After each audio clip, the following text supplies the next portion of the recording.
സ്വാതന്ത്ര്യ സ്മൃതി യാത്ര സംഘടിപ്പിച്ചു. ഇന്ന് രാജ്യത്തിന്റെ 78ാമത് സ്വാതന്ത്ര്യ ദിനം ആഘോഷിക്കുകയാണ്.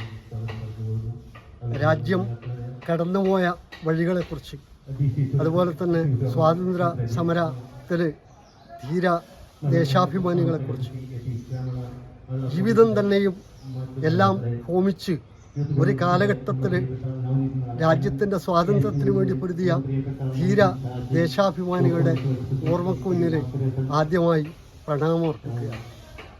സ്വാതന്ത്ര്യ സമരത്തിൻ്റെ ധീരമായ ആ ഒരു കാലത്തെ ഓർമ്മിക്കുന്നതിന് വേണ്ടിയിട്ടുള്ള പോരാളികളെ സ്മരിക്കുന്നതിന് വേണ്ടിയിട്ടുള്ള വെള്ളൂർ മണ്ഡലം കോൺഗ്രസ് കമ്മിറ്റിയുടെ നേതൃത്വത്തിൽ സ്വാതന്ത്ര്യ സ്മൃതി യാത്ര സംഘടിപ്പിച്ചു. പ്രമുഖ സ്വാതന്ത്ര്യ സമര സേനാനി KMKയുടെ സ്മൃതി മണ്ഡപത്തിൽ വെച്ച് ജാഥ ലീഡർ മണ്ഡലം president KT ഹരീഷിനെ DCC general secretary MK Rajan പതാക കൈമാറി ഉദ്ഘാടനം ചെയ്തു. UDF പയ്യന്നൂർ നഗരം ചെയർമാൻ A രൂപേഷ് അധ്യക്ഷത വഹിച്ചു.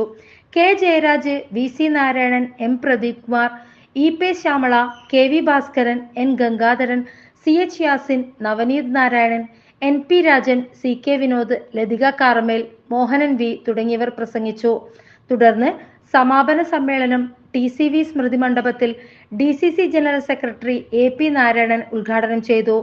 സമാപന സമ്മേളനത്തിന്റെ അധ്യക്ഷത മണ്ഡലം പ്രസിഡന്റ് KT ഹരീഷ് നിർവഹിച്ചു.